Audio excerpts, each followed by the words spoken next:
안녕하세요. 자, 오늘은 개발자라면 누구나 한 번쯤 써봤을 AI 코딩 도우미에 대한 얘기를 해볼 건데요.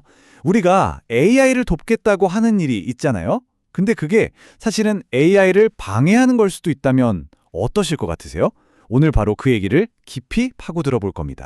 네, 바로 이겁니다. 우리는 AI 코딩 도우미를 돕고 있는 걸까? 아니면 오히려 해치고 있는 걸까? 이게 오늘 우리가 파헤쳐볼 핵심 질문이에요. 다들 이게 최고야, 모범 사례라고 말했던 그 방법이 과연 진짜 맞는 건지 지금부터 그 통념을 한번 제대로 깨보랬습니다. 좋습니다. 그럼 우리가 깨부술, 그 통념이 대체 뭔지부터 알아봐야겠죠? 바로 AI 코딩 에이전트를 위해 만든다는 가이드북에 대한 이야기입니다. 혹시 코딩 에이전트라는 말이 좀 생소한 분들도 계실 수 있으니까 이거 잠깐만 짚고 갈게요. 그냥 복잡한 코딩 일을 알아서 척척 해주는 AI 비서, 뭐 그런 거라고 생각하시면 딱 맞습니다. 그리고 이 똑똑한 AI 비서를 더 잘 쓰려고 우리가 뭘 하냐면요. 바로 컨텍스트 파일이란 걸 만들어줘요. 이 프로젝트는 이런 거고 저런 특징이 있어 하고 알려주는 일종의 설명서, 그러니까 가이드북인 셈이죠. 심지어 꽤 유명한 기업들도 이거 꼭 하세요 하고 강력하게 추천해왔던 방법입니다. 이게 얼마나 널리 퍼졌냐면요. 와, 보세요. 무려 6만 개가 넘는 오픈소스 프로젝트에서 이 가이드북을 쓰고 있다는 거예요. 이 정도면 그냥 습관을 넘어서 거의 업계 표준, 국물처럼 굳어진 거죠.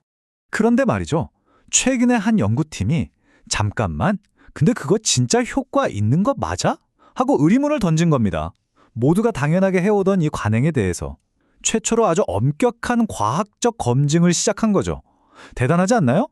실험 설계는 아주 간단하고 명확했어요. 일단 실제 코딩 문제 138개를 싹 모았고요. 그런 다음 세 그룹으로 나눈 거예요. 첫째, 가이드북 아예 없이. 둘째, AI한테 가이드북 만들라고 시키고. 셋째, 전문가인 사람이 직접 쓴 가이드북을 주고. 이 세 가지 조건에서 요즘 잘 나가는 AI 에이전트 4개가 얼마나 일을 잘하는지, 또 비용은 얼마나 되는지 딱 비교해 본 겁니다. 아주 공정하죠? 자, 이제 드디어 그 결과가 공개될 시간입니다. 모두의 예상을 완전히 뒤엎어버린 정말 충격적인 결과가 나왔는데요. 과연 그 가이드북은 AI에게 진짜 도움이 됐을까요? 바로 이 그래프가 모든 걸 말해줍니다. 이게 이번 연구의 핵심이에요. 자, 왼쪽 그래프부터 한번 볼까요? 여기 이 분홍색 막대, 이게 AI가 만든 가이드북을 줬을 때 성공률이거든요? 근데 보세요. 가이드북이 아예 없었을 때보다 성공률이 오히려 더 떨어졌어요. 그럼 사람이 정성껏 쓴 건 좀 낫겠지 싶어서 오른쪽을 보면요.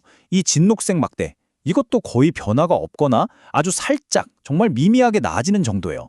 우리가 철석같이 믿었던 그 도움이 사실상 아무 효과가 없었던 겁니다.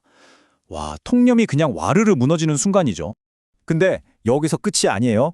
더 황당한 건 뭐냐면요.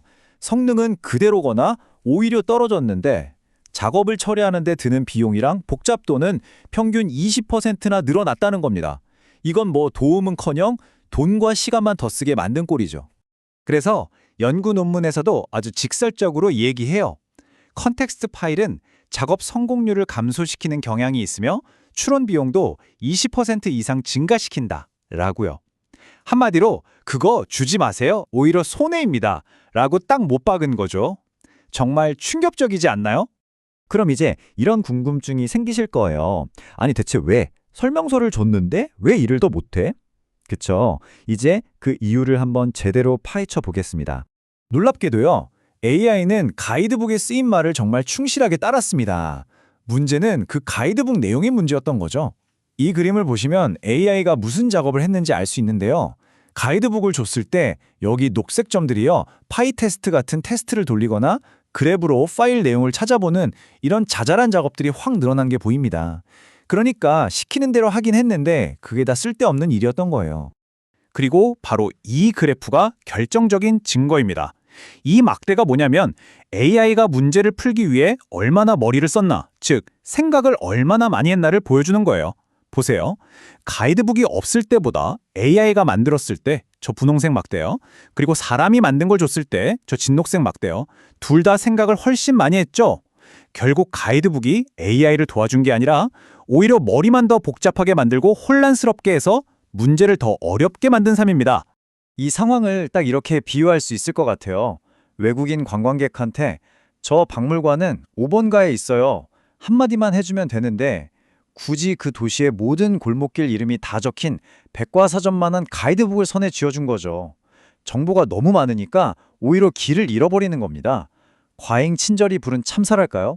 자, 그럼 문제점은 이제 확실히 알았으니까 해결책으로 넘어가야죠. 이 연구가 우리에게 알려주는 진짜 모범 사례는 과연 뭘까요? 물론 딱 한 가지 예외는 있었어요. 정말로 프로젝트에 설명서가 단 한 줄도 없을 때, 그럴 때만엔 가이드북을 주는 게 안 주는 것보다는 나은 결과를 보였습니다. 근데 사실 이런 프로젝트가 얼마나 있겠어요? 이건 아주 드문 경우라고 봐야죠. 그래서 결론입니다. 여러분의 시간과 돈을 아껴줄 진짜 지혜는 바로 이거예요. 첫째, AI한테 가이드북 자동 생성시키는 거 일단 하지 마세요. 쓸데없는 정보만 늘어날 가능성이 높습니다. 둘째, 굳이 내가 직접 써야겠다면 정말 최소한으로 아주 짧고 간결하게 쓰세요. 그리고 셋째, AI가 혼자서는 절대 알 수 없는 정보. 예를 들면 이 프로젝트는 꼭 이 도구로 써야 해 같은 핵심만 딱 짚어주는 겁니다. 결국 많이가 아니라 정확하제가 핵심인 거죠. Less is more. 바로 그겁니다. 이번 이야기를 통해서 우리는 남들이 다 하니까 라며 당연하게 따르던 것들도 한 번쯤은 의심해 볼 필요가 있다는 걸 배웠습니다. 그렇다면 지금 우리가 철석같이 믿고 있는 또 다른 AI, 모범 사례들 중 사실은 오늘 본 가이드북처럼 오히려 독이 되는 건 또 없을까요? 계속해서 질문하고 직접 확인해 보는 자세가 그 어느 때보다 중요한 시점입니다.